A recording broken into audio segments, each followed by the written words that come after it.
안녕하세요. 이야기를 들으시기 전에 구독과 좋아요는 영상 제작에 힘이 됩니다. 감사합니다. 아무도 없잖아. 한 번만 해보면 안 될까? 수진의 발걸음이 멈췄어요. 거실 한가운데 있는 피아노가 살아 숨쉬는 것처럼 느껴졌죠. 저택에는 지금 수진 혼자였습니다. 이상한 끌림은 그날따라 강렬하게 그녀를 붙잡았어요. 수진은 피아노 앞으로 천천히 걸어갔어요.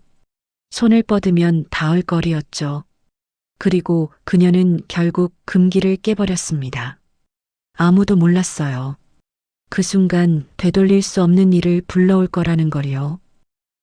새벽 공기가 아직 축축했습니다. 정수진은 블랙 세단에 서류 가방을 한 번 더 정돈하며 자신의 얼굴을 비춰봤어요. 블라우스는 깔끔하게, 재킷은 단정하게. 오늘은 한미래 CEO의 새 비서로 첫 출근하는 날이었습니다. 대문 앞에서 초인종을 누르자 곧 관리인이 문을 열어줬죠. 수지는 신발을 가지런히 벗고 대리석 복도를 따라 조심스럽게 걸음을 옮겼습니다. 처음 들어선 저택의 공기는 유난히 무거웠어요. 넓고 고요했지만 사람 사는 온기는 느껴지지 않았습니다. 그때였습니다. 거실을 지나던 그녀의 시선이 한 곳에 못 박혔죠. 거실 한가운데 거대한 스타인웨이 그랜드 피아노가 있었습니다. 아침 햇살이 커튼 틈으로 스며들어 검은 피아노의 표면을 부드럽게 쓸고 있었어요. 그 광경을 보는 순간 수진의 가슴이 저절로 두근거리기 시작했습니다. 왜일까요?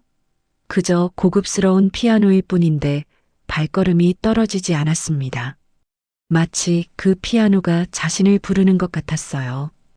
뒤에서 낯선 목소리가 들렸습니다. 처음 오셨죠? 수진이 돌아보니 청소도구를 든 중년 남성이 서 있었어요. 박성민이라고 자신을 소개한 집사였습니다. 아, 예. 오늘부터 비서로 일하게 됐습니다. 성민은 눈웃음을 지으며 피아노 쪽을 힐끔 바라봤어요. 다들 그래요. 저 피아노 처음 보면 멍하니 서 있죠. 예쁘긴 하죠. 오래된 것 같은데 상태가 정말 좋아요. 수진이 고개를 끄덕이자 성민은 목소리를 낮춰 말했습니다. 그런데 말이에요. 저건 이 집에서 제일 귀한 거예요. 사장님이 매일 아침 직접 닦으신다니까요. 우리는 건반 근처도 못 가요. 절대 손대면 안 된다고 하셨어요. 그 말을 듣는 순간 수지는 알 수 없는 서늘함을 느꼈습니다. 단순히 비싼 물건이라서 그런 건 아닌 것 같았어요. 그 정도로요? 네. 뭐 사연이 있는 모양이에요. 성민은 빗자루를 들고 다른 방으로 향했습니다. 혼자 남은 수지는 다시 피아노를 바라봤어요. 건반 위에 내려앉은 햇빛이 순간 반짝였습니다. 잠시 후 2층에서 발소리가 들려왔습니다. 묵직하면서도 절제된 리듬이었죠. 계단 난간 너머로 한미래 CEO의 실루엣이 나타났고 그 뒤를 따라 이준호가 천천히 내려왔습니다. CEO가 거실에 들어서다가 수진을 발견했습니다. 그 순간 CEO의 표정에 미묘한 변화가 스쳤어요. 놀람인지 당황인지 아니면 그 무엇인지 알 수 없는 감정이었죠. 하지만 그것도 잠시 CEO는 곧 평소의 무표정한 얼굴로 돌아왔습니다. 이 사람인가요? CEO가 짧게 물었고 준호가 고개를 끄덕였습니다. 예, 오늘 새로 온 비서분이에요.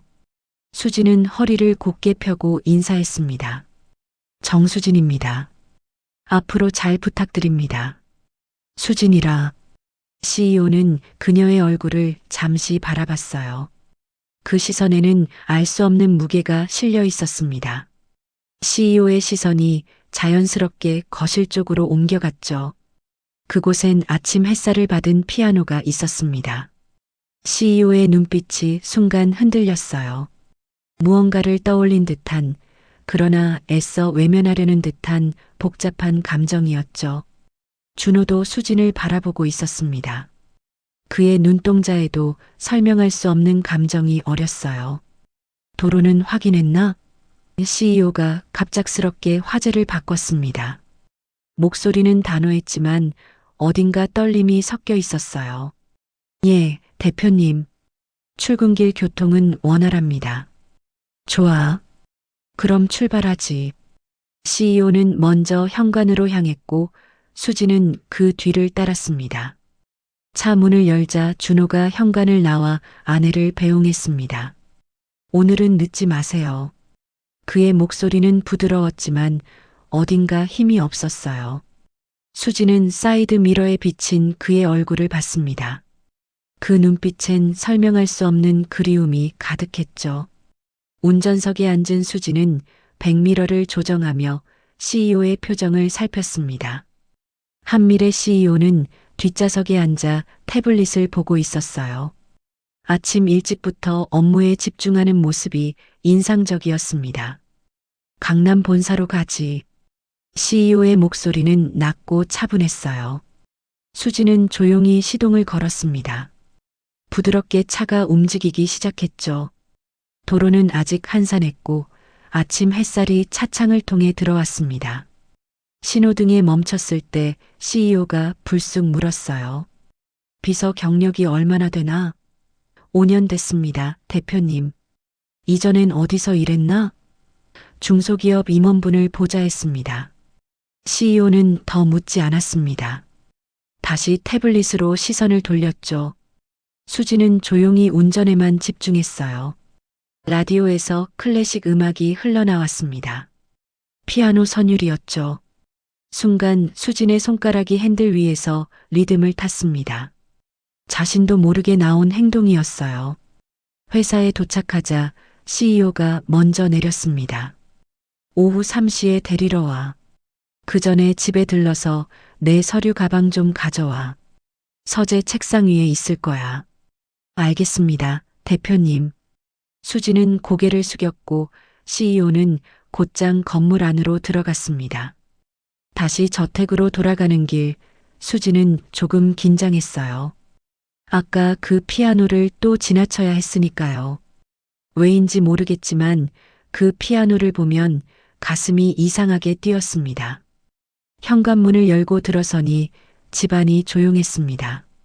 집사 성민이 청소기를 돌리는 소리만 멀리서 들렸죠. 수지는 조심스럽게 서재로 향했어요. 거실을 지나야 했습니다. 그런데 거실에 누군가 있었어요. 이준호가 피아노 앞에 서 있었습니다. 그는 하얀 천으로 피아노를 닦고 있었죠. 정성스럽게 마치 소중한 보물을 다루듯이 말이에요. 수진이 들어서자 준호가 고개를 들었습니다. 아, 비서님. 무슨 일이세요? 대표님 서류 가방을 가지러 왔습니다. 그러세요. 서재는 저쪽이에요. 준호가 손짓으로 방향을 알려줬어요. 서재는 책으로 가득했습니다. 벽 한쪽을 가득 채운 책장이 인상적이었죠. 책상 위에 검은색 서류 가방이 놓여 있었어요. 수진이 가방을 들려는 순간 책상의 액자가 눈에 들어왔습니다. 가족 사진이었어요. CEO 부부와 젊은 남성이 함께 찍은 사진이었죠. 아마 아들인 것 같았습니다. 준호에게 인사를 한 후 밖으로 나오면서 수지는 다시 한번 뒤를 돌아봤습니다. 커다란 창문 너머로 준호가 여전히 피아노 앞에 서 있는 게 보였어요. 그의 뒷모습이 왠지 쓸쓸해 보였습니다. 차에 올라탄 수지는 잠시 생각에 잠겼어요. 이 집 사람들은 뭔가 특별했습니다. 겉으로는 평범한 부유한 가정 같았지만 어딘가 무거운 공기가 감돌았죠. 특히 그 피아노를 중심으로 말이에요. 오후 3시가 가까워지자 수지는 다시 회사로 향했습니다. 도착하니 CEO가 이미 로비에서 기다리고 있었어요. 서류 가방 가져왔나? 예, 뒷좌석에 있습니다. CEO는 고개를 끄덕이고 차에 올랐어요. 그런데 집으로 가는 대신 다른 곳으로 가자고 했습니다. 성북동 사무소로 가. 아들이 거기 있을 거야. 알겠습니다. 사무소에 도착하니 젊은 남성이 밖에서 기다리고 있었어요. 사진에서 본 CEO의 아들이었습니다. 그는 설계 도면을 한 아름 들고 있었죠. 엄마, 일찍 오셨네요. 프로젝트 준비는 잘 되고 있나? 네, 순조롭게 진행 중이에요. 아들이 차에 오르면서 수진과 눈이 마주쳤습니다. 안녕하세요. 새로 오신 비서님이시죠? 전 윤지훈이에요. 정수진입니다. 잘 부탁드립니다. 지훈은 밝게 웃었어요. 그 미소가 왠지 친근하게 느껴졌습니다. 집으로 가는 동안 모녀는 프로젝트 얘기를 나눴어요. 지훈이 다음 달에 건축 전시회를 연다고 했습니다. CEO는 아들의 얘기를 조용히 들어주고 있었죠. 평소의 엄격한 모습과는 달리 아들 앞에서는 한결 부드러워 보였습니다. 저택에 도착하자 지훈이 먼저 내렸어요. 비서님, 내일부터 제 일정도 도와주셔야 할 것 같아요. 엄마가 그러시래요. 알겠습니다. 지훈이 집으로 들어가고 CEO도 뒤따라 들어갔습니다. 내일부터는 더 바빠질 것 같았습니다. 수진의 새로운 임무는 지훈의 전시회 준비를 위해 사무소와 현장을 오가는 일이었어요. 첫날 아침 지훈이 설계 가방을 들고 현관을 나왔습니다. 비서님, 성함이 정수진이라고 하셨죠? 이름이 예쁘네요. 왠지 익숙한 느낌이에요. 수진은 별 생각 없이 웃으며 대답했습니다. 그래요? 저는 흔한 이름이라 생각했는데요. 지훈이 뒷좌석에 짐을 싣고 자리에 앉았어요. 차가 출발하자 그는 가방에서 수첩을 꺼내 뭔가를 확인했습니다. 오늘은 종로 자재상에 먼저 들렀다가 현장으로 가주세요. 목재를 주문해 놨거든요. 알겠습니다. 도로는 아침 출근 시간이라 조금 막혔어요. 신호등에 멈춰서 있을 때 지훈이 창밖을 보며 말했습니다. 벌써 11월이네요. 전시회가 다음 달인데 준비할 게 산더미예요. 수지는 백미러로 지훈을 봤어요. 그는 걱정스러운 표정이었지만 동시에 기대감도 보였죠. 첫 개인 전시회신가요? 네. 그래서 더 떨려요. 잘해야 할 텐데. 자재상에 도착했습니다. 오래된 건물 2층에 있는 작은 자재상이었어요. 지훈이 계단을 올라가며 말했죠. 여기 사장님이 정말 좋으신 분이에요. 제가 대학 때부터 다녔거든요. 자재상은 목재 냄새와 광택제 냄새가 섞여 있었습니다. 벽면 가득 공구들이 진열되어 있고 한쪽엔 각종 목재가 크기별로 정리되어 있었어요. 지훈이 주문한 목재를 받는 동안 수지는 입구 쪽에서 기다렸습니다. 이것 봐, 비서님. 지훈이 작은 스케치북을 들고 왔어요. 이게 전시회에 걸 모형 스케치예요. 어때요? 연필로 그린 스케치였는데 바다 풍경이었습니다. 수평선과 파도, 그리고 멀리 보이는 작은 섬이 그려져 있었어요. 멋있네요. 실제로 가보신 곳인가요? 어릴 때 가족이랑 갔던 곳이에요. 기억이 흐릿한데 그냥 느낌만 남아있어요. 지훈의 목소리에 아련함이 묻어났습니다. 목재를 차에 싣고 현장으로 향했어요. 지훈이 자문하는 건축 현장은 대학가 근처에 있었습니다. 도착하자 지훈이 말했어요. 1시간 반 정도 걸릴 거예요. 카페에서 기다리셔도 되고 차에 계셔도 돼요. 밖에서 기다리겠습니다. 수지는 근처 벤치에 앉아 신문을 읽었어요. 가끔 현장 창문을 올려다보니 지훈이 직원들과 회의하는 모습이 보였습니다. 진지하면서도 부드러운 표정이었죠. 회의가 끝나고 지훈이 나왔을 때 그의 손과 팔에 먼지가 묻어 있었어요. 직원 한 명이 자재를 엎질러서 정리하느라 늦었네요. 수진이 차에서 물티슈를 꺼내 건넸습니다. 지훈이 고마워하며 받았어요. 센스 있으시네요. 항상 차에 물티슈 준비해 두세요. 습관이에요. 필요할 때가 많더라고요. 점심시간이 되자 지훈이 제안했습니다. 배고프신데 간단하게 점심 드실래요? 제가 살게요. 매일 이렇게 데려다 주시는데 그것밖에 못 해드려서. 두 사람은 현장 근처 작은 분식집에 갔어요. 김밥과 라면을 시켰죠. 평범한 점심이었지만 왠지 편안했습니다.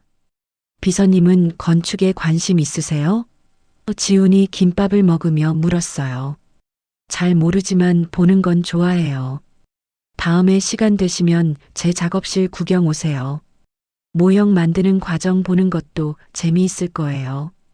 오후엔 다시 자재상을 들렀습니다. 이번엔 공구를 사야 한다고 했어요. 지훈이 공구를 고르는 동안 수지는 가게 안을 둘러봤습니다. 한쪽 벽에 걸린 오래된 피아노 그림이 눈에 들어왔어요. 왜인지 시선이 머물렀죠. 그 그림 좋죠? 지훈이 옆에 와서 말했어요. 자재상 사장님 아버지가 그리신 거래요. 옛날에 피아니스트셨대요. 피아노를 정말 사랑하셨나 봐요. 그림에서 느껴지네요. 지훈 씨도 느끼세요? 저도 그 그림 볼 때마다 뭔가 느껴져요. 그리움 같은 거요. 집으로 돌아가는 길 차 안이 조용했습니다. 지훈이 먼저 말을 꺼냈어요. 비서님, 오늘 하루 종일 운전하시느라 피곤하셨죠? 괜찮습니다. 이게 제 일이니까요. 그래도 고마워요. 덕분에 편하게 다녔어요. 신호등에 멈춰섰을 때 라디오에서 잔잔한 음악이 흘러나왔습니다. 피아노 곡이었어요. 지훈이 볼륨을 높였습니다. 이 곡 아세요? 쇼팽의 녹턴이에요. 잘 모르겠지만 좋네요. 저희 아빠가 옛날에 자주 치셨대요. 물론 제가 기억하는 건 아니고 엄마가 가끔 얘기해 주세요. 수지는 그 말에 뭔가 물어보고 싶었지만 참았습니다. 지훈의 아버지가 피아노를 치셨다는 건 처음 듣는 얘기였어요. 저택에 도착했을 때 현관에 준호가 서 있었습니다. 아들을 기다리고 있었던 것 같았어요. 지훈아, 오늘도 늦었구나. 프로젝트 준비 때문에 바빠요. 지훈이 차에서 내리며 목재를 꺼냈어요. 준호가 그것을 보며 말했습니다. 큰 모형을 만드는구나. 네, 이번엔 좀 욕심을 내보려고요. 부자가 집으로 들어가는 모습을 보며 수지는 문득 궁금해졌습니다. 준호가 왜 지금은 피아노를 치지 않는 걸까요? 그리고 왜 지훈은 아버지가 피아노 치는 걸 본 적이 없다고 했을까요? 궁금했지만 그건 자신이 알아야 할 일은 아니었습니다. 그저 비서일 뿐이니까요. 다음 날 오후 CEO 부부가 외출 준비를 하는 동안 수지는 차를 대기시키기 위해 저택 현관을 오갔습니다. 유난히 맑은 날이었어요. 구름 한 점 없는 하늘에서 쏟아지는 햇빛이 저택 전체를 환하게 비추고 있었죠. CEO가 전화 통화를 길게 하는 바람에 출발이 늦어졌습니다. 수지는 현관에서 기다리다가 잠시 거실 쪽으로 걸어갔어요. 그냥 시간을 때우려고 한 행동이었는데 거실을 지나던 그녀는 무심코 피아노 앞에서 걸음을 멈췄습니다. 오후의 햇빛이 거실을 환하게 비추고 있었어요. 피아노의 광택나는 표면에 빛이 부드럽게 반사되고 있었습니다. 검은 피아노인데도 햇빛 속에서는 깊은 갈색빛이 도는 것 같았죠. 수지는 자신도 모르게 피아노 가까이 다가갔습니다. 손을 뻗으면 닿을 거리였어요. 건반 덮개는 굳게 닫혀 있었고 그 위엔 아무것도 올려져 있지 않았습니다. 보통 피아노 위엔 사진이나 장식품을 올려두기 마련인데 이 피아노는 그 자체로만 존재하고 있었죠. 가까이서 보니 피아노 옆면에 작은 흠집들이 있었습니다. 오래된 흔적이었어요. 누군가 오랫동안 이 피아노를 사용했다는 증거였죠. 그런데 지금은 아무도 치지 않는다고 했습니다. 그 순간 등 뒤에서 조용한 발소리가 다가왔어요. 그 피아노 맞지만 약간 갈라진 목소리였습니다. 수진이 돌아보니 준호가 서 있었어요. 오늘도 단정한 차림이었지만 눈가엔 늘 그렇듯 알 수 없는 슬픔이 스며 있었죠. 수진이 한 걸음 물러서며 고개를 숙였습니다. 죄송합니다. 그냥 지나가다가. 괜찮아요. 준호는 피아노를 바라보며 천천히 다가왔어요. 손을 뻗어 피아노 표면을 가볍게 쓸었습니다. 마치 오래된 친구를 어루만지듯이요. 다들 그래요. 처음 오면 저걸 오래 보더군요. 수진이 조심스럽게 물었습니다. 정말 아름다운 피아노네요. 그런데 왜 아무도 치지 않나요? 준호의 손이 멈췄어요. 잠시 침묵이 흘렀습니다. 창밖에서 새소리가 들려왔죠. 다시는 울리지 않기로 했어요. 그의 목소리는 담담했지만 그 안에 깊은 무언가가 담겨 있었습니다. 수지는 더 묻고 싶었지만 그럴 수 없었어요. 남편의 표정이 너무 쓸쓸해 보였거든요. 죄송합니다. 제가 괜한 질문을. 아니에요. 당연히 궁금하실 거예요. 준호는 희미하게 웃었습니다. 그 미소가 오히려 더 슬퍼 보였어요. 제가 매일 닦아요. 하루라도 안 닦으면 먼지가 쌓일까 봐요. 수지는 무슨 말인지 이해할 수 없었지만 그의 마음이 전해지는 것 같았습니다. 피아노를 닦는 것이 단순한 청소가 아니라 무언가를 지키려는 행동인 것 같았어요. 그때 2층에서 CEO의 목소리가 들렸습니다. 여보, 준비됐어? 준호가 고개를 들었어요. 네, 지금 가요. 그는 수진을 보며 말했습니다. 아내는 이 피아노를 보는 걸 싫어해요. 그래서 늘 빨리 지나가죠. 수진은 그제야 CEO가 거실을 지날 때마다 시선을 피하던 게 생각났습니다. 피아노를 의도적으로 안 보려고 하는 것 같았어요. CEO가 계단을 내려왔습니다.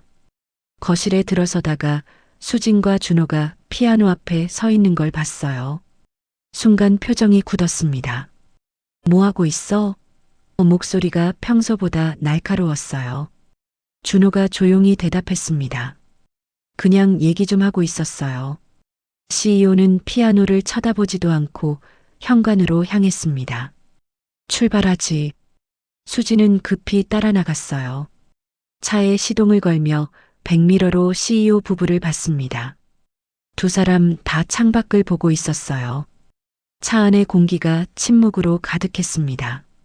한참을 달리다가 준호가 조용히 말했습니다. 오늘 저녁엔 일찍 들어와요. 지훈이가 저녁같이 먹자고 했어요. 알았어. CEO의 대답은 짧았습니다. 수지는 조용히 운전에만 집중했어요. 그날 저녁 가족들을 모두 집에 데려다주고 집으로 들어가는 가족들의 뒷모습을 보며 생각했어요. 이 집엔 역시 어떤 일이 있었던 것 같았습니다. 특히 그 피아노를 둘러싼 무언가가. 지훈의 전시회 준비가 막바지에 다다르고 있었어요.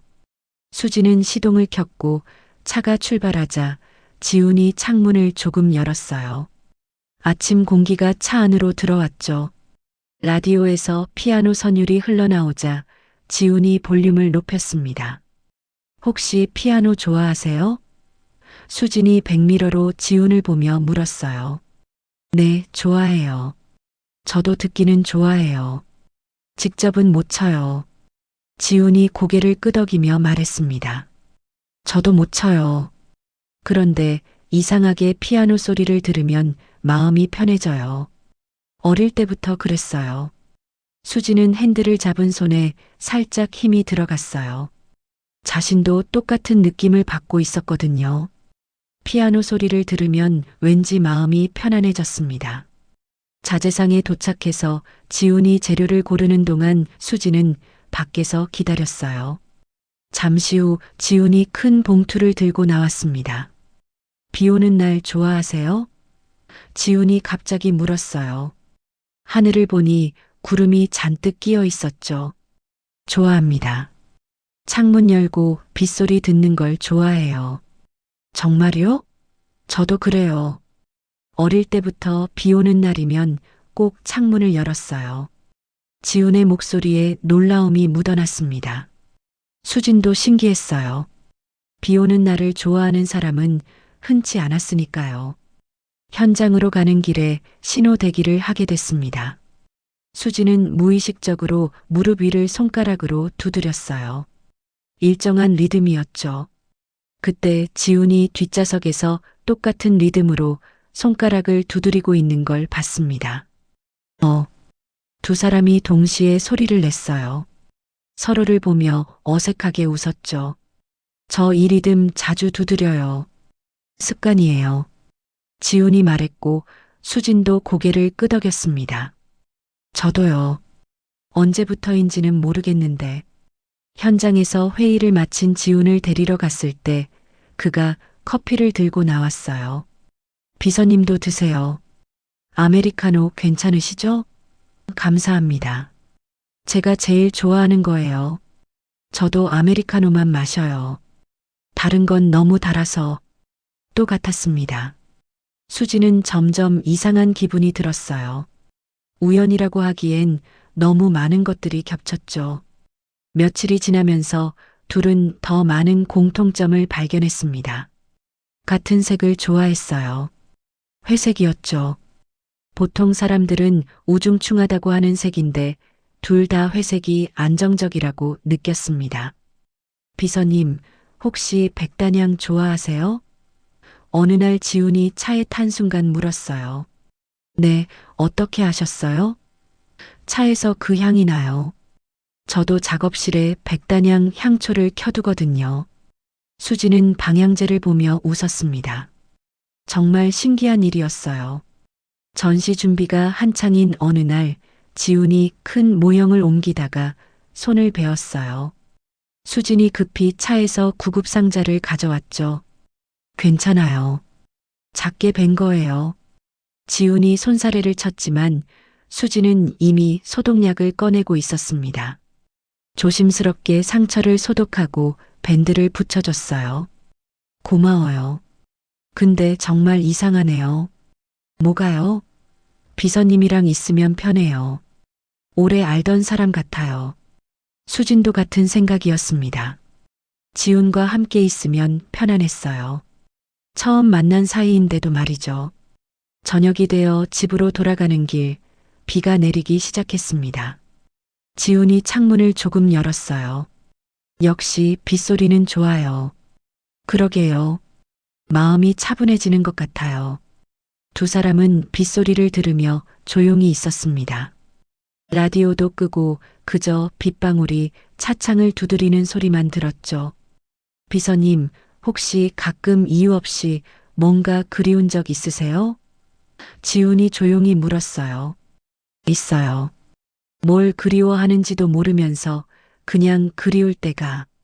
저도요. 특히 피아노 소리 들을 때 그래요. 수지는 백미러로 지훈을 봤습니다. 그도 창밖을 보고 있었어요. 빗물에 번진 가로등 불빛이 그의 얼굴을 비쳤죠. 저택에 도착했습니다. 현관에 CEO 부부가 서 있었어요. 우산을 들고 아들을 기다리고 있었던 거예요. 지훈아, 비 맞았니? 준호가 걱정스럽게 물었어요. 아니요, 괜찮아요. 지훈이 차에서 내리며 수진을 돌아봤습니다. 오늘도 수고하셨어요. 내일 봬요. 수진은 고개를 숙였고 가족들이 집으로 들어가는 걸 지켜봤어요. CEO가 잠시 뒤를 돌아봤습니다. 수진과 눈이 마주쳤죠. CEO의 눈빛에 알 수 없는 감정이 스쳐갔지만 금세 돌아서서 집으로 들어갔습니다. 차고에 차를 넣으며 수진은 생각했어요. 지훈과의 이 많은 공통점들이 단순한 우연일까? 아니면 뭔가 더 깊은 의미가 있는 걸까? 답을 알 수 없었지만 분명한 건 지훈과 함께 있을 때 느끼는 이 편안함이 좋다는 거였습니다. 전시회를 이틀 앞둔 아침이었습니다. 저택은 이른 시간부터 분주했어요. 지훈의 전시회 준비로 온 가족이 움직이고 있었죠. 수지는 차에 짐을 싣고 있었습니다. 모형 5점, 인쇄물, 상자 2개, 그리고 각종 준비물들이었어요. 지훈이 현관을 오가며 체크리스트를 확인했습니다. 이게 다예요. 이제 출발하면 될 것 같아요. CEO 부부도 전시장으로 함께 가기로 했습니다. 준호가 핸드백을 챙기며 성민에게 말했어요. 성민 씨, 오늘은 일찍 퇴근하세요. 저녁까지 안 들어올 것 같아요. 네, 사장님. 그럼 전 청소만 마저 하고 오후에 나갈게요. 그러세요. 가족들이 모두 차에 올랐습니다. 수진이 시동을 걸고 천천히 출발했어요. 저택의 대문이 뒤로 멀어졌습니다. 전시장까지는 40분 정도 걸렸어요. 시내 한복판에 있는 작은 갤러리였습니다. 지훈이 혼자 힘으로 해낸 첫 전시였죠. 수진이 차를 세우자 가족들이 내렸어요. 짐을 갤러리 안으로 옮기는데 30분쯤 걸렸습니다. 모형들을 조심스럽게 운반하고 인쇄물 상자를 정리했어요. 지훈이 전시 기획자와 이야기를 나누는 동안 수진은 밖에서 기다렸습니다. 잠시 후 지훈이 나왔어요. 비서님, 집에 남은 짐이 좀 더 있어요. 집안 작업실에 재료랑 조명, 받침대 2개가 있거든요. 지금 가져올까요? 네, 부탁드려요. 오후 세팅 때 필요해서요. 수지는 고개를 끄덕이고 다시 차에 올랐습니다. 혼자였어요. 다시 저택으로 향하는 길이었죠. 40분을 달려 저택에 도착했습니다. 현관 앞 주차장이 텅 비어 있었어요. 성민의 차도 보이지 않았습니다. 이미 퇴근한 모양이었죠. 수지는 현관문을 열고 들어섰습니다. 집안이 고요했어요. 아무 소리도 들리지 않았습니다. 시계 초침 소리마저 크게 느껴질 정도였죠. 평소엔 늘 누군가 있던 집이 이렇게 완전히 비어 있는 건 처음이었어요. 공기가 묘하게 무거웠습니다. 수지는 신발을 벗고 복도를 걸었어요. 발소리가 대리석 바닥에 울려 퍼졌습니다. 지훈의 작업실은 2층 끝 방이었어요. 문을 열자 목재 냄새와 테레비뉴 냄새가 섞여났습니다. 창가 쪽에 재료 2개가 놓여 있었고 책상 밑에 조명 받침대가 있었죠. 재료를 조심스럽게 들었습니다. 생각보다 가벼웠어요. 받침대도 함께 챙겨서 계단을 내려왔습니다. 1층 복도로 내려와 거실 쪽으로 걸어갔어요. 현관으로 나가려면 거실을 지나야 했습니다. 그런데 거실에 들어서는 순간 수진의 발걸음이 멈췄어요. 피아노였습니다. 거실 한가운데 피아노가 햇빛 속에 서 있었어요. 정성스럽게 닦인 검은 표면이 은은하게 빛을 머금고 있었습니다. 마치 살아 숨쉬는 것처럼 느껴졌죠. 검은 칠에 햇살이 춤을 추고 있었죠. 수지는 그 자리에 서서 피아노를 바라봤습니다. 재료를 든 채로 움직이지 못했어요. 또다시 그 끌림이 밀려왔습니다. 평소에도 느꼈던 그 이상한 감정이었어요. 하지만 지금은 달랐습니다. 아무도 없었어요. 누가 볼 사람도 제지할 사람도 없었죠. 그래서일까요? 그 끌림이 훨씬 더 강렬하게 느껴졌습니다. 가슴이 더 빠르게 뛰기 시작했어요.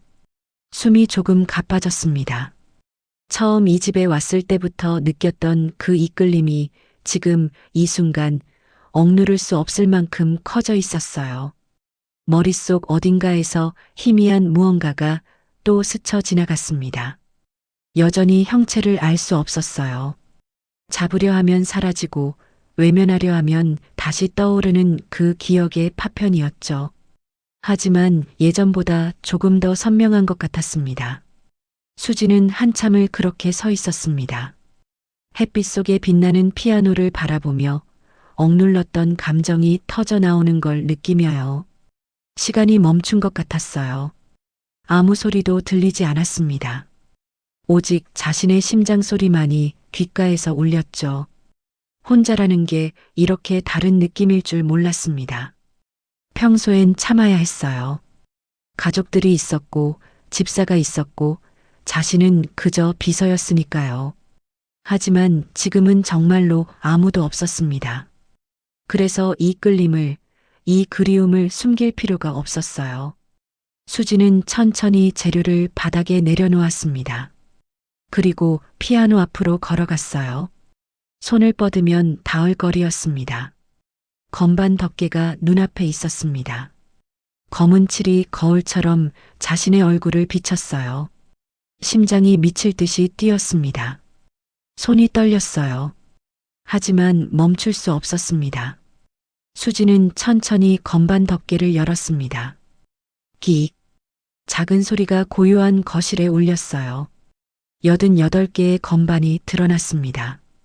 까만 건반과 하얀 건반이 질서 정연하게 늘어서 있었죠. 수지는 숨을 멈췄습니다. 왜인지 모르겠지만 눈물이 핑 돌았어요. 이유를 알 수 없었습니다. 그저 피아노 건반을 보는 것뿐인데 가슴 깊은 곳에서 무언가가 터져 나오려 했어요. 그리움이었을까요? 아니면 그보다 더 깊은 무언가였을까요? 수지는 자신도 모르게 피아노 의자를 당겼습니다. 끽. 의자가 바닥을 스치는 소리가 났어요. 그리고 앉았습니다. 앉는 순간 온몸에 전율이 흘렀습니다. 설명할 수 없는 감정이 밀려왔어요. 마치 오래전 잃어버린 무언가를 되찾은 것 같은 느낌이었습니다. 수지는 떨리는 손을 건반 위에 올렸습니다. 차가운 촉감이 손끝에 전해졌어요. 왼손이 먼저 움직였습니다. 생각하지 않았어요. 그냥 손가락이 저절로 움직였죠. 도, 미, 솔. 손가락이 자연스럽게 자리를 찾아갔습니다. 오른손도 올렸습니다. 5개의 손가락이 건반 위에서 제자리를 찾았어요. 생각하지 않았습니다. 몸이 기억하고 있었어요. 수지는 천천히 첫 번째 건반을 눌렀습니다. 맑은 음이 거실에 퍼졌습니다. 그 소리를 듣는 순간 수진의 눈에서 눈물 한 방울이 떨어졌어요. 왜 우는지 몰랐습니다. 하지만 눈물이 멈추지 않았어요. 2번째 건반을 눌렀습니다. 손가락이 움직였습니다. 수진의 의지와 상관없이 손가락이 스스로 건반을 찾아갔어요. 단순한 음이 이어졌습니다. 그런데 이상했습니다. 처음 치는 건데 틀리지 않았어요. 손가락이 정확히 알고 있었습니다. 어느 건반을 눌러야 하는지, 얼마나 세게 눌러야 하는지요. 수지는 눈을 감았습니다. 그리고 손이 이끄는 대로 따라갔어요. 선율이 흘러나오기 시작했습니다. 처음엔 단순했던 멜로디가 점점 복잡해졌어요. 왼손이 저음을 받치고 오른손이 선율을 그려냈습니다. 아름다운 곡이었어요. 수지는 이 곡을 모르는 것 같았습니다. 머리로는 기억나지 않았어요. 하지만 손은 알고 있었습니다. 손가락이 건반 위를 춤추듯 움직였어요. 빠르게, 느리게, 부드럽게, 강하게. 음악이 거실을 가득 채웠습니다. 오랫동안 침묵했던 피아노가 다시 노래하고 있었어요. 수진의 얼굴에 눈물이 흘러내렸습니다. 하지만 손은 멈추지 않았어요. 연주는 계속됐습니다. 그때였습니다. 철컥. 현관문이 열리는 소리가 들렸어요. 수지는 듣지 못했습니다. 음악에 빠져 있었거든요. 아, 정말 깜빡할 뻔했네. 지훈의 목소리였습니다. USB가 책상 위에 있을 거예요. 내가 가져올게. CEO의 목소리가 뒤따랐어요. 가족이 현관으로 들어섰습니다. 그 순간 피아노 소리가 복도를 타고 흘러왔어요. 세 사람 모두 멈췄습니다. 준호의 얼굴이 하얗게 질렸어요. 그의 손에 들고 있던 핸드백이 바닥에 떨어졌습니다. 탁! CEO의 손이 공중에서 멈췄습니다. 신발을 벗으려던 동작 그대로요. 그녀의 얼굴에서 모든 혈기가 사라졌어요. 지우는 고개를 갸웃거렸습니다. 피아노 소리. 그는 거실 쪽으로 걸어갔어요. 아빠, 누가 피아노 치고 있어요?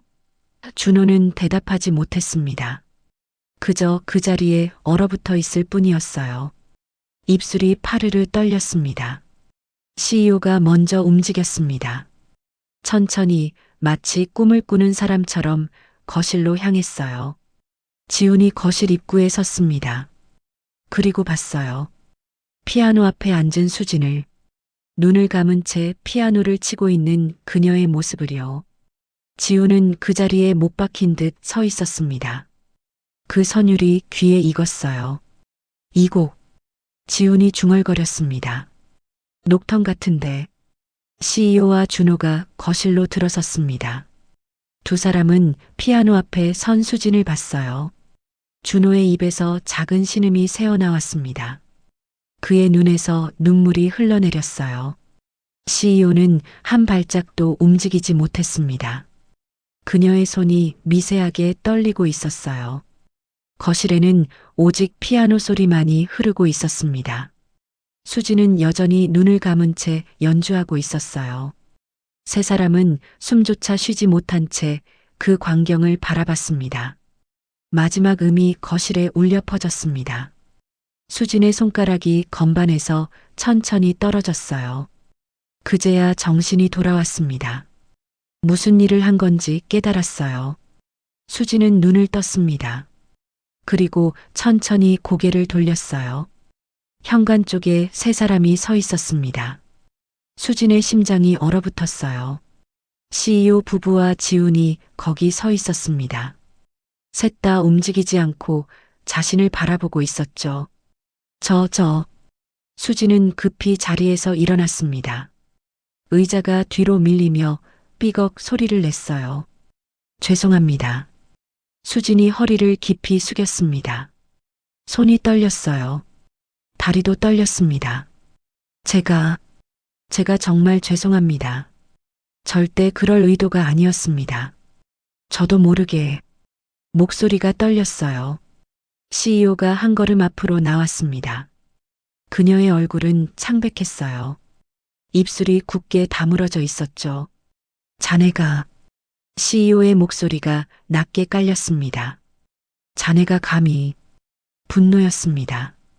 목소리에 억눌린 분노가 실려 있었어요. 수지는 더 깊이 고개를 숙였습니다. 죄송합니다, 대표님. 변명의 여지가 없습니다. 자네 듣지 못했나? CEO의 목소리가 조금씩 커졌어요. 그 피아노는 절대 건드리지 말라고 했을 거야. 죄송합니다. 자네 따위가. CEO가 말을 이었습니다. 하지만 문득 멈췄어요. 그녀의 시선이 피아노로 향했습니다. 건반이 열려 있었어요.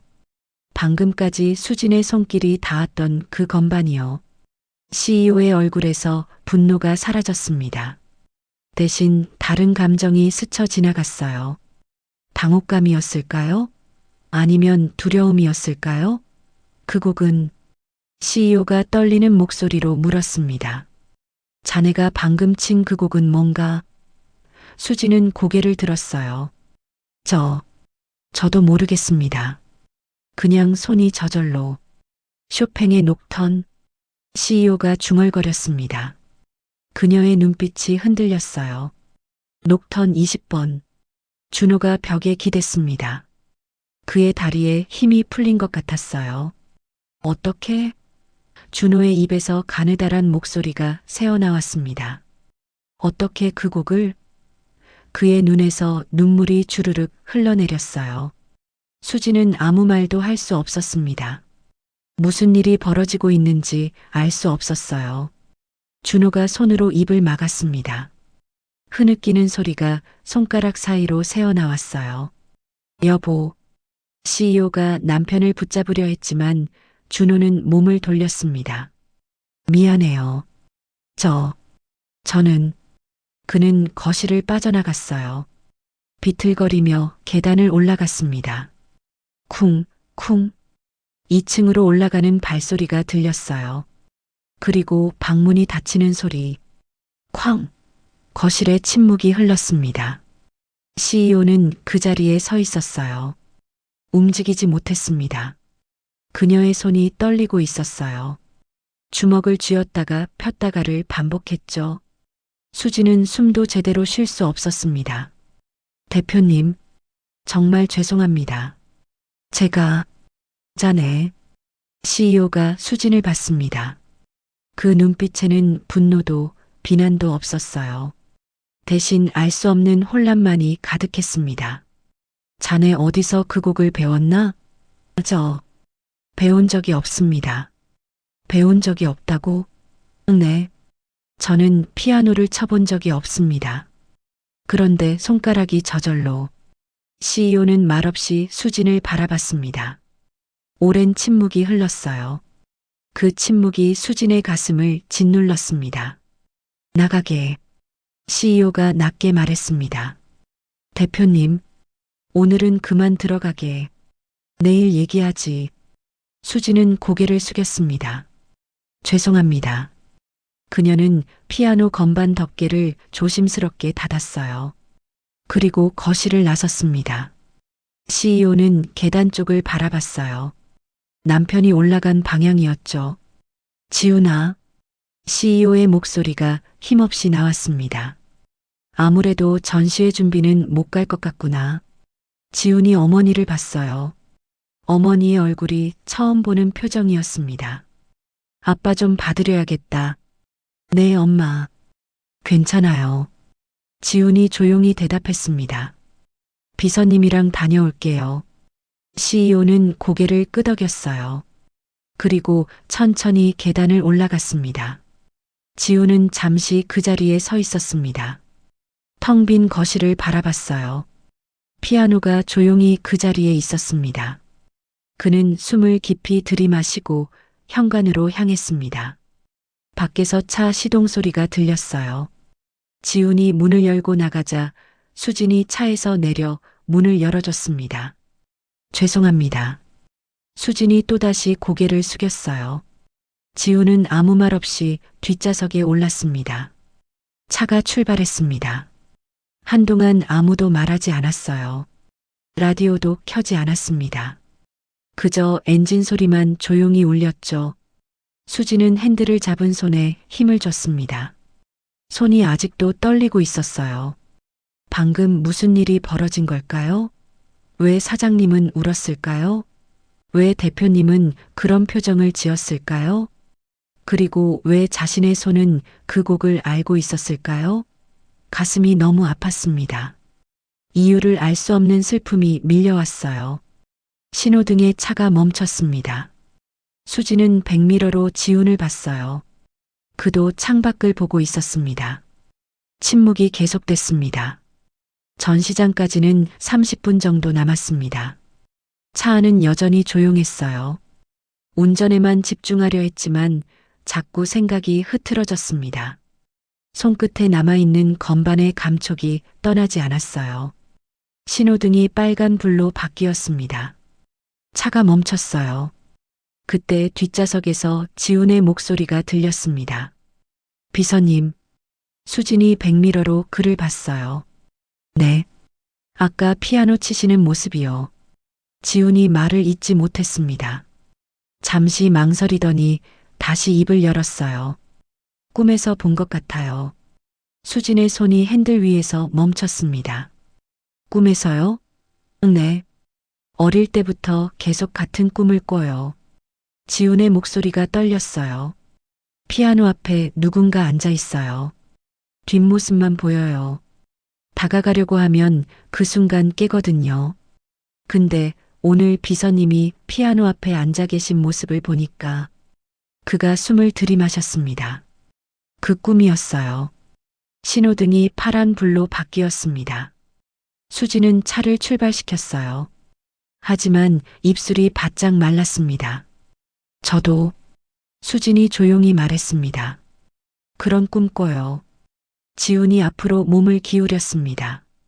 정말요? 네. 피아노 앞에 누군가 앉아 있는데 다가가려고 하면 항상 눈이 떠져요. 얼굴은 못 봐요. 지훈의 숨소리가 커졌어요. 저랑 똑같아요. 두 사람은 잠시 말이 없었습니다. 차 안의 공기가 묘하게 무거워졌어요. 비서님, 지훈이 다시 말했습니다. 우리 너무 이상하지 않아요? 이상하다는 게요? 같은 꿈을 꾸고 같은 걸 좋아하잖아요. 지훈의 목소리에 떨림이 더해졌어요. 비 오는 날 회색, 백단향, 아메리카노. 심지어 손가락으로 두드리는 리듬까지 똑같아요. 처음엔 우연이라고 생각했어요. 그런데 너무 많아요. 수진도 같은 생각을 하고 있었어요. 저도 느꼈습니다. 지훈 씨랑 있으면 이상하게 편하네요. 저도요. 비서님이랑 있으면 오래 알던 사람 같아요. 두 사람이 서로를 봤습니다. 차 안에 침묵이 흘렀습니다. 지훈은 창밖을 보다가 천천히 입을 열었어요. 비서님, 혹시 가족이 계세요? 할아버지 손에서 자랐어요. 부모님은요? 모릅니다. 할아버지가 보호소에서 저를 데려오셨대요.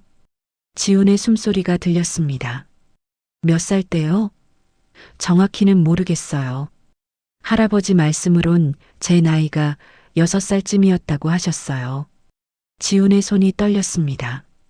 6살. 그는 가방에서 뭔가를 꺼냈어요. 지갑이었습니다. 지갑 안에서 오래된 사진 한 장을 꺼냈어요. 한참을 사진을 바라보던 지훈이 조용히 혼잣말했습니다. 제 동생도 6살 때였어요. 수지는 대답하지 않았어요. 무슨 말을 해야 할지 몰랐습니다. 지훈은 사진을 가슴에 안았습니다. 비서님, 네. 생일이 언제세요? 저는 기억이 안 나는데 할아버지가 3월 15일이래요. 지훈의 얼굴이 하얗게 질렸어요. 그는 입술을 깨물었습니다. 눈에 눈물이 고이기 시작했어요. 저도 3월 15일이에요. 수지는 아무 말도 하지 못했습니다. 지훈은 창밖을 봤어요. 눈물을 참으려는 듯 했죠. 한참 침묵이 흘렀습니다. 전시장인가요? 지훈이 떨리는 목소리로 말했습니다. 네. 수지는 시동을 다시 걸었습니다. 차가 천천히 움직이기 시작했어요. 지훈은 뒷좌석에서 사진을 계속 바라보고 있었습니다. 그의 눈에서 눈물이 한 방울 떨어졌어요. 수지는 그것을 백미러로 봤지만 아무 말도 하지 않았습니다. 두 사람 모두 말이 없었어요. 하지만 지훈은 알고 있었습니다. 이 모든 게 우연일 리 없다는 걸. 한편 CEO는 2층 창가에 서서 차가 떠나는 소리를 들었어요. 지훈과 수진을 태운 차가 대문을 빠져나가고 있었죠. 그녀는 천천히 몸을 돌렸습니다. 아래를 내려다봤어요. 거실에 피아노가 있었어요. 건반 덮개가 굳게 닫혀 있었습니다. 하지만 그 위에는 아직도 누군가의 손길이 남아있는 것 같았어요. CEO는 2층 복도를 걷다가 한방 앞에서 멈췄어요. 문이 굳게 닫혀 있었습니다. 손잡이에 먼지가 쌓여 있었어요. 오랫동안 아무도 열지 않았다는 증거였죠. CEO는 떨리는 손으로 문 손잡이를 잡았습니다. 끽. 문이 천천히 열렸어요. 방 안은 어두웠습니다. 커튼이 굳게 닫혀 있었거든요. CEO가 불을 켰어요. 그 순간 시간이 멈춘 공간이 드러났습니다. 작은 책상, 책장, 침대. 모든 게 그대로였어요. 24년 전, 그날 그대로요. CEO는 방 안으로 천천히 걸어 들어갔습니다. 발소리가 나지 않도록 조심스럽게요. 책상 위에 그림책이 놓여 있었어요. 페이지가 펼쳐진 채로요. 그날 아침 딸이 보다 만 책이었습니다. CEO는 손을 뻗었다가 멈췄어요. 만지면 부서질 것 같았습니다. 그때 뒤에서 작은 소리가 들렸어요. 여보. 준호가 문 앞에 서 있었습니다. 그의 얼굴은 눈물로 젖어 있었어요. 당신도 여기 왔구나. CEO는 고개를 끄덕였습니다. 말이 나오지 않았어요. 준호가 방 안으로 들어왔습니다. 침대 옆 작은 의자에 앉았어요. 그의 손이 침대볼을 쓸었습니다. 아직도 그 아이 냄새가 나는 것 같아. 그의 목소리가 떨렸어요. CEO는 창가로 걸어갔습니다. 커튼을 걷었어요. 햇빛이 쏟아져 들어왔습니다. 방 한쪽에 작은 장난감 피아노가 있었어요. 빨간색과 파란색 건반이 있는 어린이용 피아노였습니다. CEO는 그 앞에 무릎을 꿇었어요. 그 아이가 이걸 얼마나 좋아했는지 그녀의 목소리가 갈라졌습니다. 매일 아침 일어나면 제일 먼저 이걸 쳤어. 서툴렀지만 그래도 열심히 쳤지. 준호가 일어나 아내 옆으로 왔습니다. 그도 무릎을 꿇고 장난감 피아노 앞에 앉았어요. 내가 가르쳐 줬어. 준호가 떨리는 손으로 건반을 쓸었습니다. 녹턴을요. 쉬운 버전으로 편곡해서 가르쳐 줬어요. 그 아이가 너무 좋아했거든요. 그의 눈에서 눈물이 떨어졌어요. 매일 쳤어요. 아침마다요. 지훈이가 자고 있을 때 살금살금 일어나서 나한테 와서 피아노 가르쳐 달라고 했어요. CEO의 눈에도 눈물이 고였습니다. 그날도 그녀가 떨리는 목소리로 말했습니다. 그날도 아침에 쳤지. 놀이공원 가기 전에 나한테 엄마 들어보라고. 그녀는 말을 잇지 못했어요. 지훈이 생일이었어. 6살. 준호가 흐느꼈어요. 생일 축하한다고 놀이공원에 데려간 날. 준호가 장난감 피아노를 들어 올렸습니다. 가벼웠어요. 플라스틱으로 만든 장난감이었으니까요. 하지만 그에게는 세상 무엇보다 무거웠습니다. 우리가 잘못했어요. 준호가 흐느꼈어요. 딱 한순간이었어요. 정말 한순간 눈을 뗀 거였는데 내 탓이 아니요. CEO가 말했습니다. 아니에요. 제가 아이들을 더 잘 봤어야 했어요. 두 사람은 서로를 봤습니다. 24년 동안 서로 자신을 탓하며 살았죠. 준호가 장난감 피아노를 가슴에 안았습니다. 아직도 찾고 있어요. 꿈에서요. 그가 울먹였어요. 매일 밤 꿈에 그 아이가 나와요. 손을 뻗으면 닿을 것 같은데 항상 멀어져요. 손이 닿지 않아요. CEO가 남편을 안았습니다. 두 사람은 그렇게 한참을 울었어요. 방 안에는 오직 그들의 흐느낌만이 울렸습니다. 한참 후 준호가 조용히 말했습니다. 여보, 응? 아까 그 사람, 비서님이요. CEO가 고개를 들었어요. 그 사람이 친곡. 우리 딸이 마지막으로 친곡이었어요.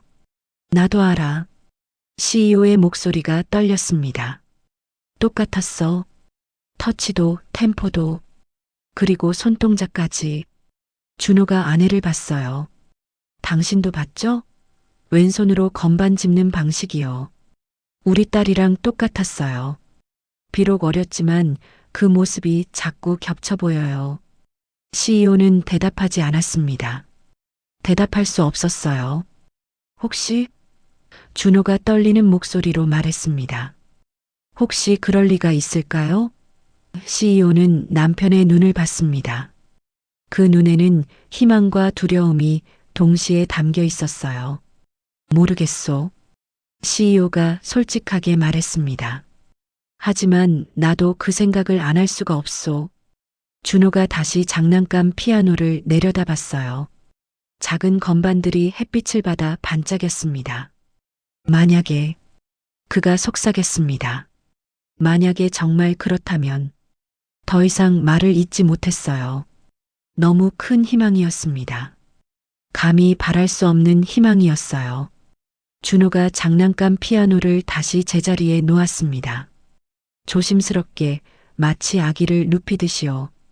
두 사람은 방을 나섰습니다. 문을 닫기 전 CEO가 한 번 더 방 안을 돌아봤어요. 작은 책상, 장난감들, 그리고 그 피아노. 모든 게 그대로 기다리고 있었습니다. 주인이 돌아오기를. CEO는 천천히 문을 닫았습니다. 복도에 선 두 사람은 한참을 말없이 서 있었어요. 같은 시각, 수진과 지훈은 전시장에 도착했습니다. 수진이 차를 세우자 지훈이 천천히 내렸어요. 3시간 정도 걸릴 것 같아요. 지훈의 목소리가 평소와 달랐습니다. 힘이 없었어요. 알겠습니다. 밖에서 기다리고 있겠습니다. 지우는 고개를 끄덕이고 갤러리 안으로 들어갔어요. 수지는 차에서 내려 근처 벤치에 앉았습니다. 손이 아직도 떨렸어요. 건반을 누르던 그 감촉이 손끝에 남아 있었습니다. 왜 자신의 손이 그 곡을 알고 있었을까요? 왜 피아노 앞에 앉는 순간 눈물이 났을까요? 수지는 고개를 들어 하늘을 봤어요. 구름이 천천히 흘러가고 있었습니다. 갤러리 유리창 너머로 지훈이 보였어요. 그는 전시 기획자와 이야기를 나누고 있었습니다. 작품 위치를 조정하고 조명을 확인하고 설명 패널을 붙이고 있었죠. 프로페셔널했습니다. 하지만 수지는 알 수 있었어요. 그의 손이 가끔 떨린다는 걸.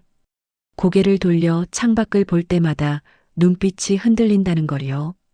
시간이 천천히 흘렀습니다. 수진도 가만히 앉아 있을 수 없었어요. 일어나서 갤러리 주변을 걸었습니다. 아무 생각 없이 걷다가 다시 벤치로 돌아왔어요. 해가 기울기 시작했습니다. 오후 6시쯤 갤러리 문이 열렸어요. 지훈이 나왔습니다. 그의 얼굴은 더 창백해져 있었어요. 눈가가 붉었습니다. 수고하셨습니다. 수진이 차 문을 열어줬어요. 지훈은 고맙다는 말도 없이 뒷좌석에 올랐습니다. 차가 출발했어요. 아무도 말하지 않았습니다. 라디오도 켜지 않았어요. 그저 엔진 소리만 조용히 울렸죠. 저택까지는 40분이었습니다. 긴 침묵이었어요. 신호등에 차가 멈췄을 때 지훈이 조용히 말했습니다. 비서님, 네. 오늘 정말 고생하셨어요. 아닙니다. 혹시, 지훈이 말을 멈췄습니다. 혹시 뭔가 알게 되면 제가 연락드릴게요. 수지는 고개를 끄덕였습니다. 더 이상 묻지 않았어요. 저택에 도착했습니다. 현관에 불이 켜져 있었어요. 들어가 보세요. 수진이 말했습니다. 지훈이 차에서 내렸어요. 몇 걸음 걷다가 뒤를 돌아봤습니다. 비서님도 조심히 들어가세요. 네, 내일 뵙겠습니다. 지훈은 고개를 끄덕이고 현관으로 들어갔어요. 문이 닫혔습니다.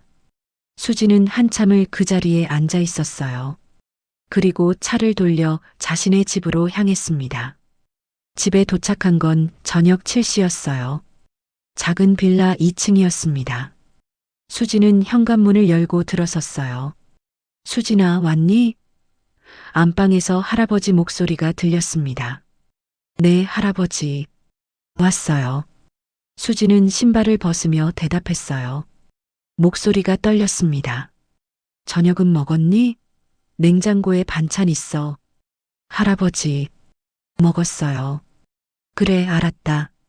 할아버지 방문이 닫혔어요. 수지는 거실로 걸어가 소파에 주저앉았습니다.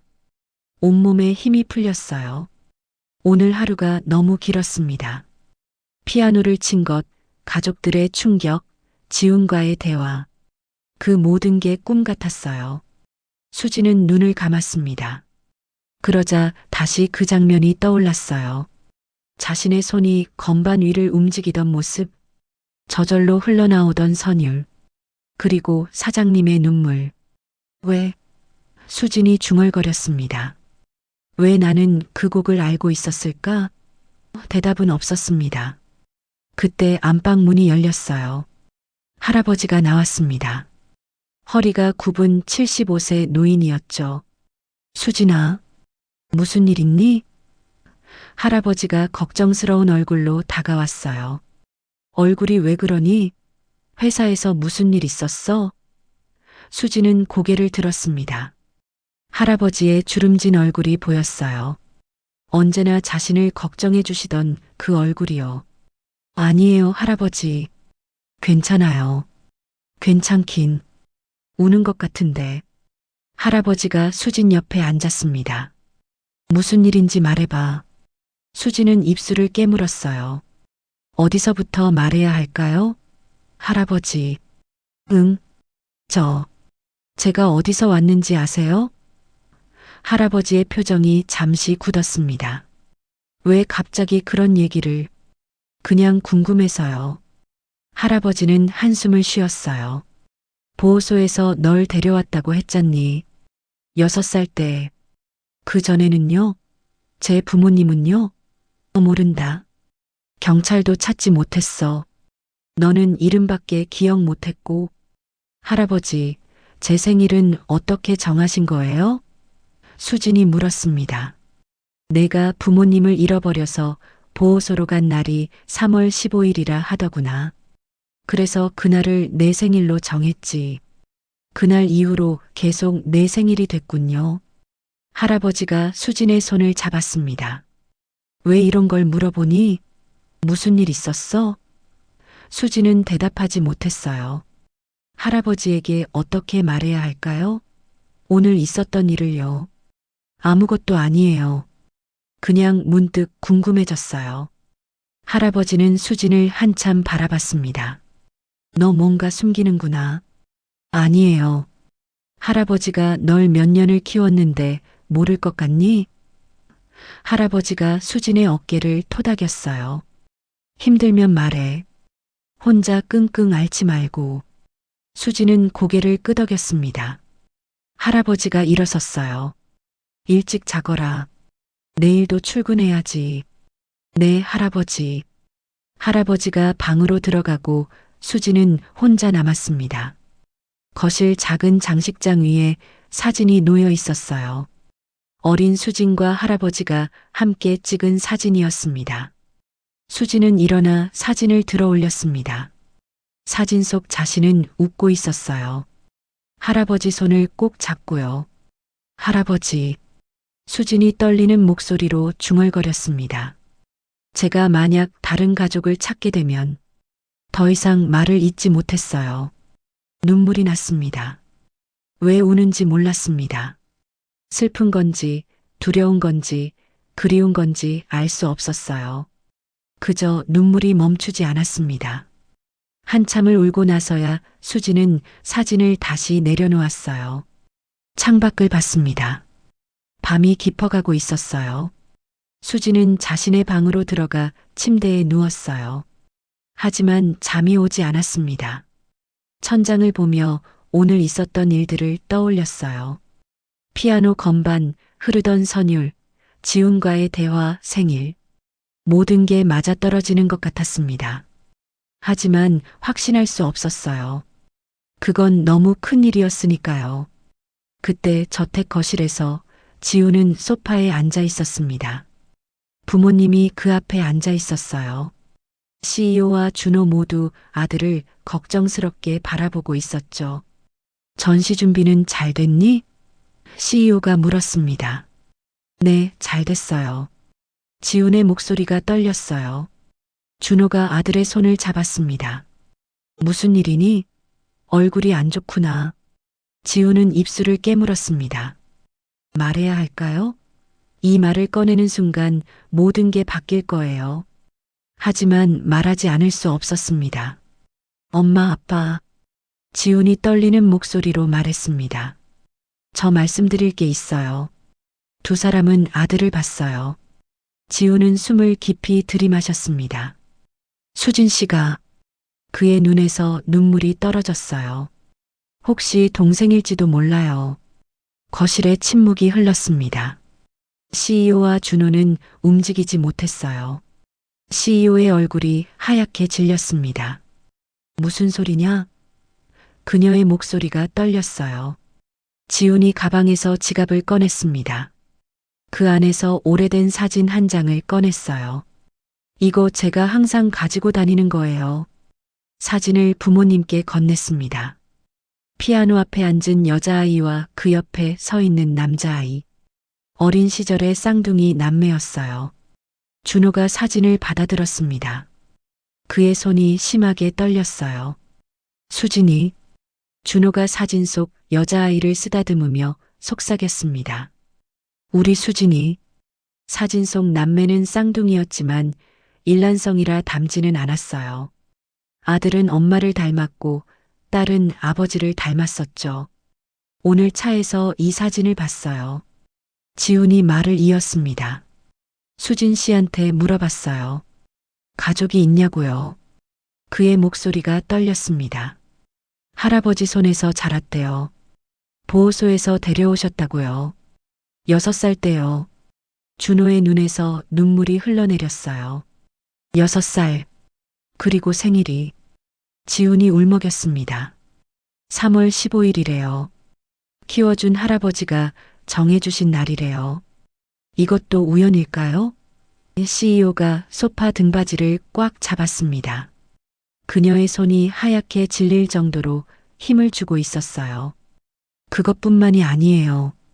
지훈이 계속 말했습니다. 우리 너무 많은 게 똑같아요.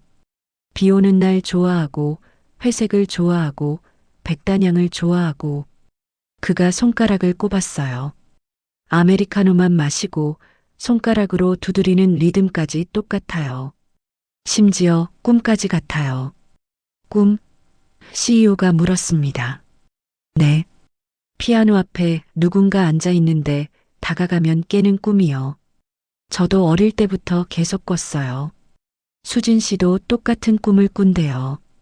준호가 입술을 떨었어요. 그리고 지훈의 목소리가 더 떨렸습니다. 동생이 제일 좋아하던 곡이요. 쇼팽의 녹턴 20번. 수진 씨가 오늘 똑같이 쳤잖아요. 그가 흐느꼈어요. 한 번도 배운 적 없다는데 손이 저절로 움직였대요. 그 모습이 제 꿈에서 본 그대로였어요. 준호가 사진을 가슴에 안았습니다. 눈물이 주르륵 흘러내렸어요. CEO는 일어서서 창가로 걸어갔습니다. 등을 돌린 채 한참을 서 있었어요. 그녀의 어깨가 미세하게 떨리고 있었습니다. 너무 많아요. 지훈이 말했습니다. 우연이라고 하기엔 너무 많아요. 오랜 침묵이 흘렀습니다. CEO가 천천히 돌아섰어요. 그녀의 눈이 붉어져 있었습니다. 확인해 봐야겠구나. CEO가 낮지만 단호한 목소리로 말했습니다. 확실하게. 준호가 고개를 들었어요. 어떻게요? 방법이 있어. CEO가 말했습니다. DNA 검사.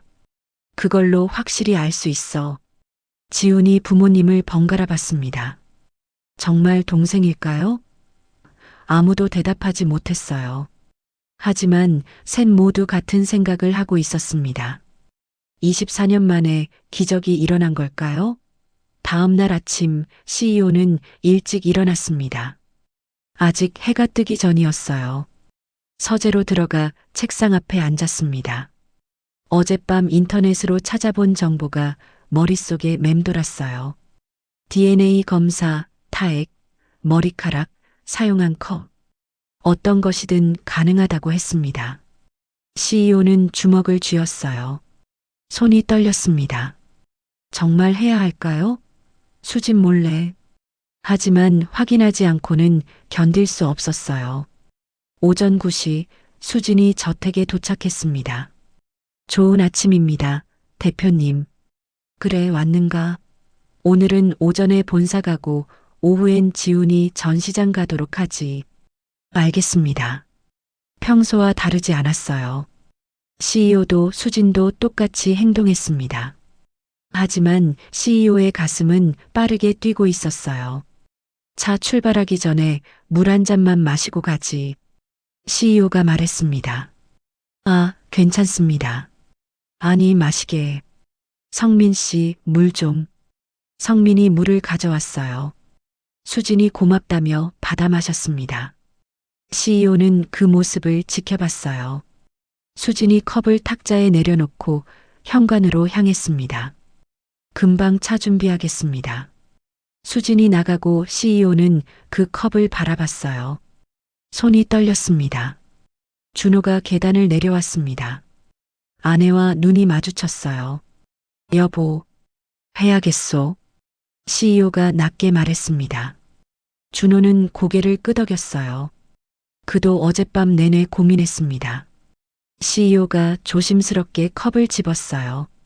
비닐봉지에 넣었습니다. 병원에 가져가겠소. 조심해요. 두 사람의 목소리가 떨리고 있었어요. 그날 오후 CEO는 병원에 들렀습니다. 수진을 회사에 내려주고 혼자 택시를 타고 갔어요. 검사 의뢰하러 왔습니다. 예, 대표님. 준비해 두었습니다. CEO는 비닐봉지를 건넸습니다. 그리고 비교 샘플도 필요합니다. 담당자가 말했어요. CEO는 자신의 입안을 면봉으로 채취했습니다. 결과는 일주일 후에 나옵니다. 알겠습니다. CEO는 병원을 나왔어요. 햇빛이 눈부셨습니다. 하지만 아무것도 보이지 않았어요. 그날 저녁 저택 거실에는 가족이 모여 앉아 있었어요. 정말 동생일까요? 지훈이 조용히 물었습니다.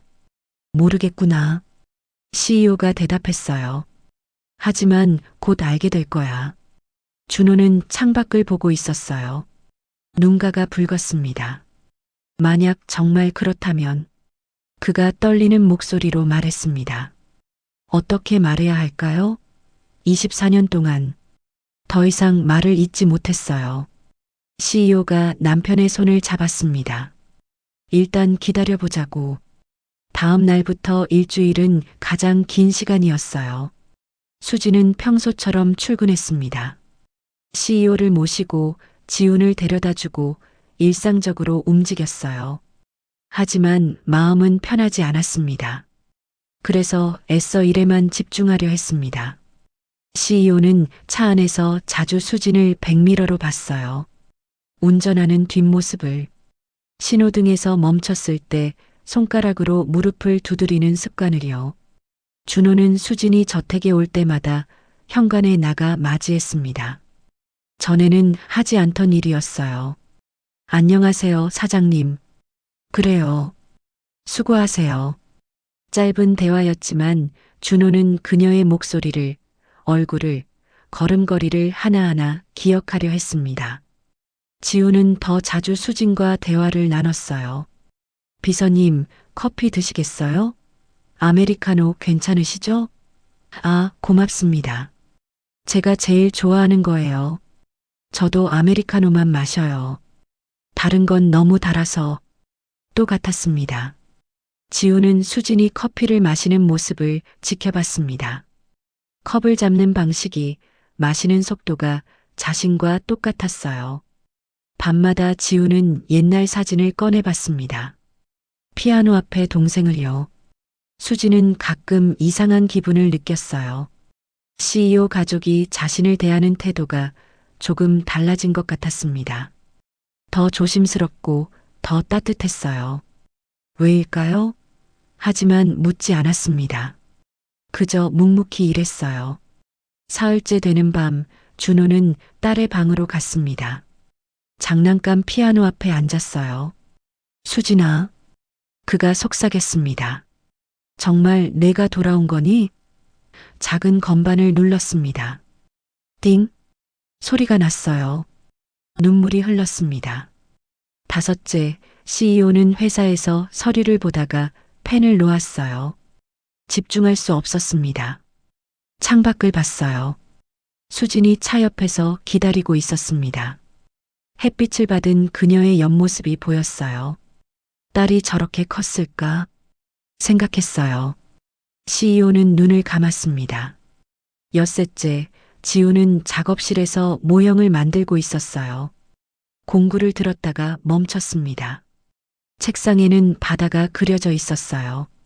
그리고 그 앞에 서 있는 사람의 뒷모습이요. 누구를 그리는 걸까요?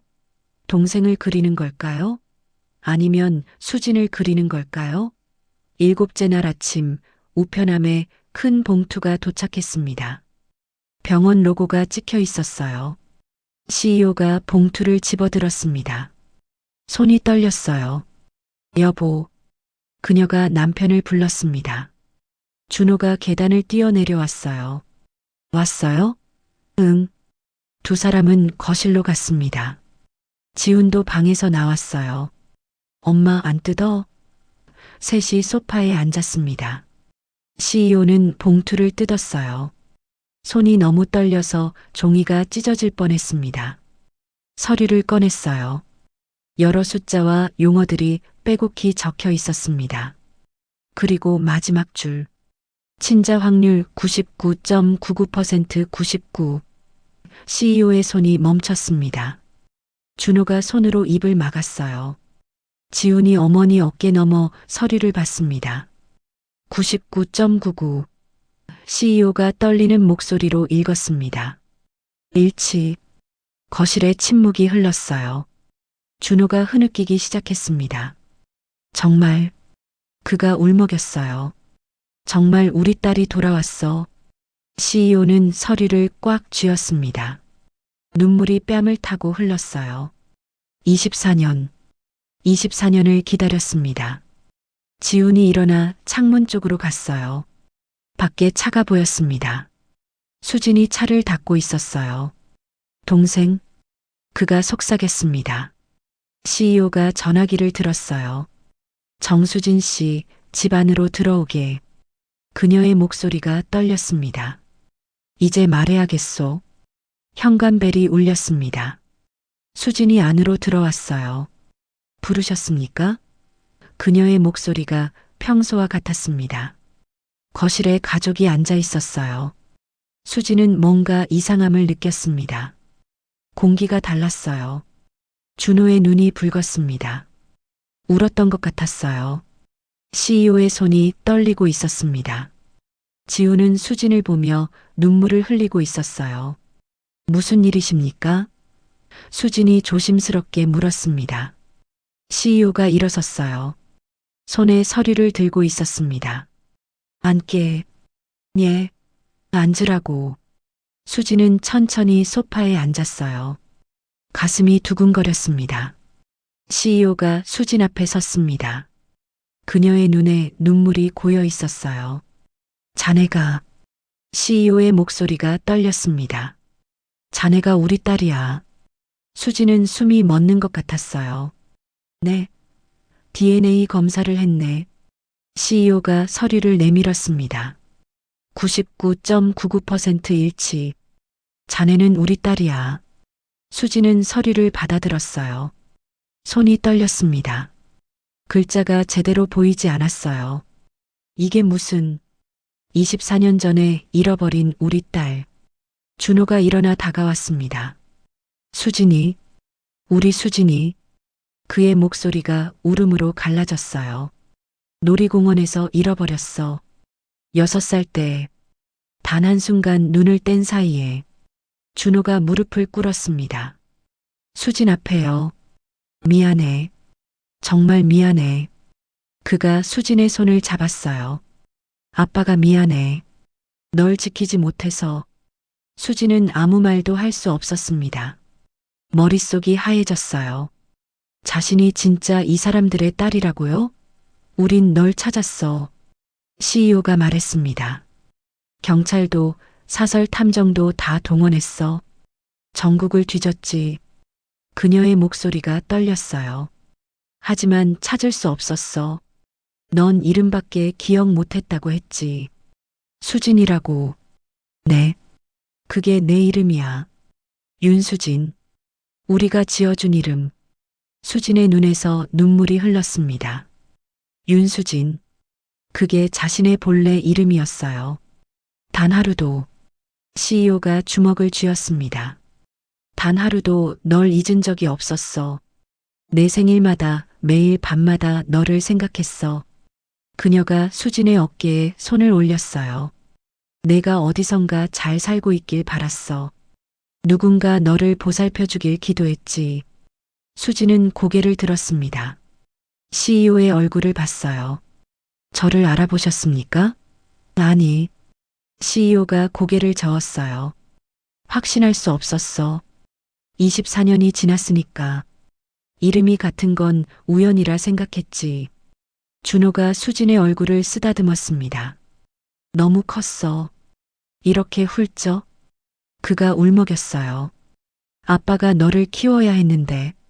너의 시간들을 다 함께 해야 했는데. 수진이 떨리는 목소리로 말했습니다. 저는 행복했어요. 할아버지가 저를 정말 잘 키워주셨어요. 준호가 고개를 끄덕였어요. 그분께 정말 감사해. 내가 할 일을 대신해 주셨어. 지훈이 다가왔습니다. 동생? 그가 수진의 손을 잡았어요.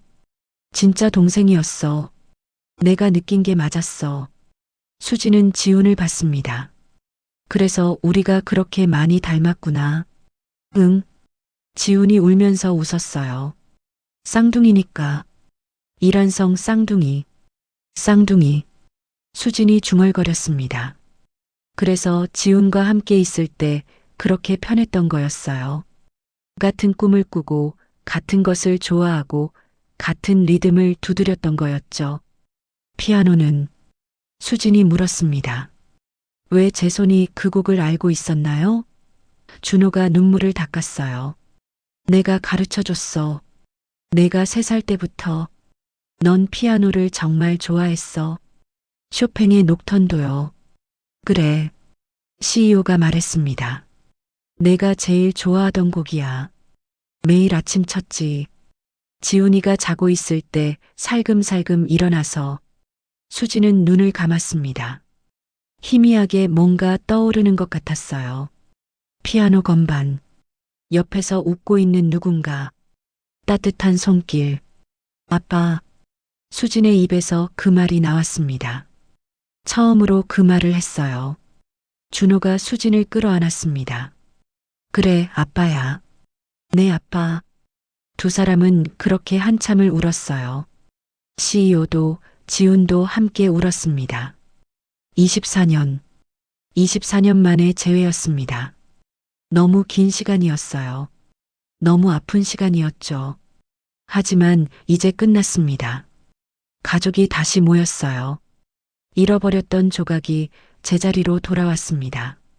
거실 한쪽에 피아노가 있었어요. 햇빛을 받아 조용히 빛나고 있었습니다. CEO가 눈물을 훔치며 수진의 어깨를 두드렸어요. 집에 돌아온 걸 환영한다. 딸아. 수진은 고개를 끄덕였습니다. 눈물이 멈추지 않았어요. 하지만 이 눈물은 슬픔이 아니었습니다. 기쁨이었어요. 그리고 안도였죠. 자신이 누구인지 알게 됐습니다. 어디서 왔는지 알게 됐어요. 자신을 사랑하는 가족이 있다는 걸 알게 됐습니다. 정수진은, 아니, 윤수진은 집으로 돌아왔습니다.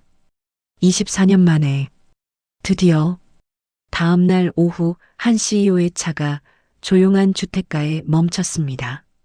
낡은 빌라 2층이었어요. CEO 부부와 수진 그리고 지훈이 함께 차에서 내렸습니다. 여기가 CEO가 건물을 올려다봤어요. 제가 자란 곳입니다. 수진이 조용히 말했습니다. 계단을 올라갔어요. 수진이 초인종을 눌렀습니다. 잠시 후 문이 열렸어요.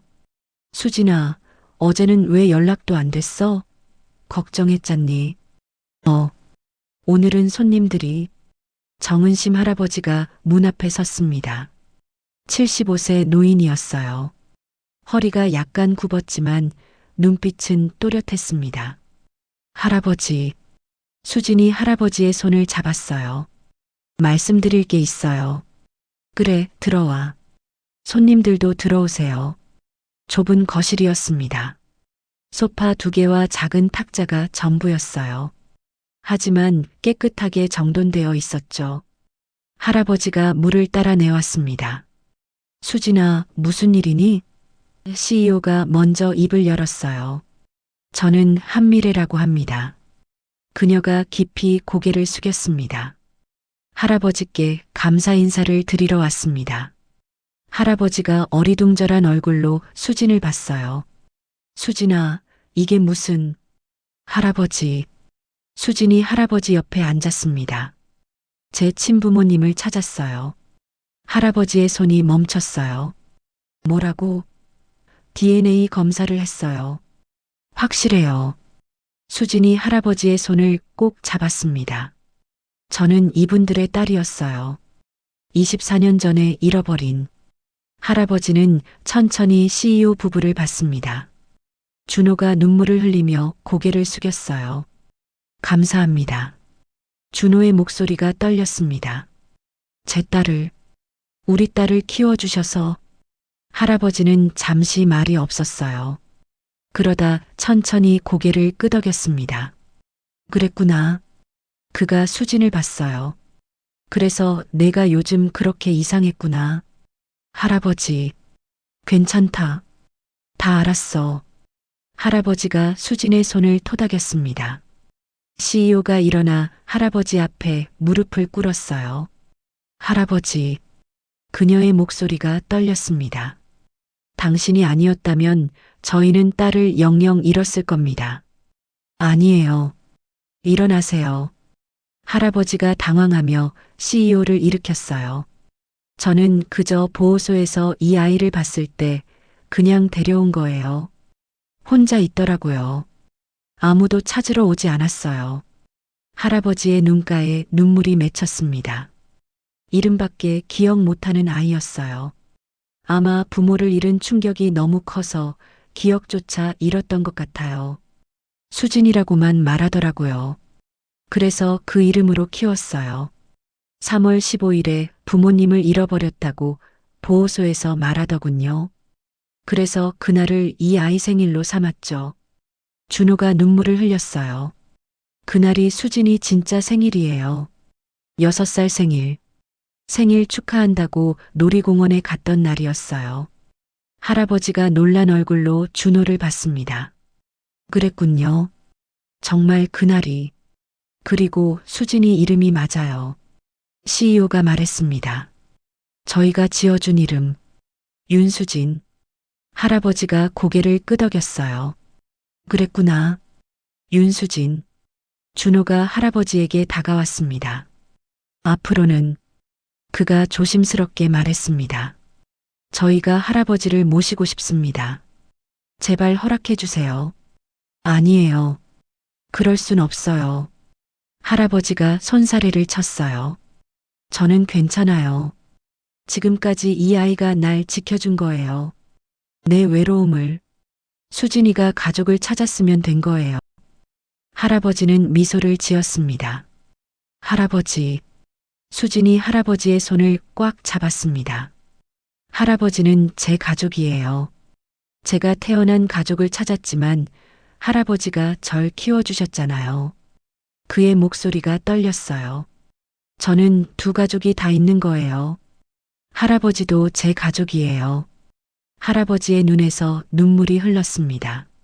수진아, 같이 가요, 할아버지. 수진이 미소를 지었어요.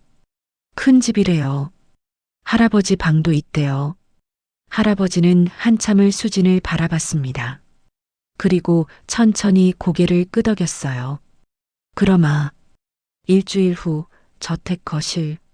피아노 앞에 수진이 앉아 있었습니다. 가족들이 그 뒤에 서 있었어요. 미래, 준호, 지훈, 그리고 정은심 할아버지까지요. 칠 수 있겠니? 준호가 조심스럽게 물었습니다. 수진은 고개를 끄덕였어요. 손을 건반 위에 올렸습니다. 떨렸지만 이번엔 두렵지 않았어요. 첫 음을 눌렀습니다. 땅, 맑은 소리가 거실에 퍼졌어요. 쇼팽의 녹턴, 손가락이 건반 위를 움직였습니다. 이번엔 주저하지 않았어요. 선율이 흘러나왔습니다. 아름답고 잔잔한 멜로디였어요. 24년 동안 침묵했던 피아노가 다시 노래하고 있었습니다. 준호가 눈을 감았어요. 눈물이 뺨을 타고 흘렀습니다. CEO가 남편의 어깨를 감싸 안았어요. 지우는 동생의 뒷모습을 바라보며 미소 지었습니다. 할아버지는 조용히 앉아 그 소리를 들었어요. 마지막 음이 울려 퍼졌습니다. 여운이 길게 남았어요. 수진이 건반에서 손을 뗐습니다. 잘했어. 준호가 딸의 어깨에 손을 올렸어요. 정말 잘했어, 수진아. 수진은 피아노를 바라봤습니다. 이제 이 피아노는 더 이상 슬픔의 상징이 아니었어요. 희망이었습니다. 그리고 치유였죠. 아빠. 수진이 뒤를 돌아봤어요. 이제 매일 칠게요. 준호가 웃으며 고개를 끄덕였습니다. 그래, 매일 쳐줘. 아빠가 듣고 싶어. 창밖으로 햇빛이 쏟아져 들어왔습니다. 따뜻한 봄날이었어요. 거실에는 피아노 소리 대신 가족들의 웃음소리가 들렸습니다. 오랜 겨울이 끝났어요. 잃어버렸던 봄이 돌아왔습니다. 가족은 다시 완전해졌어요. 피아노도, 집도, 사람들의 마음도 모든 게 제자리로 돌아왔습니다. 윤수지는 집으로 돌아왔어요. 그리고 이제 진짜 집에서 살게 됐습니다. 사랑하는 가족들과 함께. 이야기는 즐거우셨나요? 구독과 좋아요는 영상 제작에 힘이 됩니다. 감사합니다.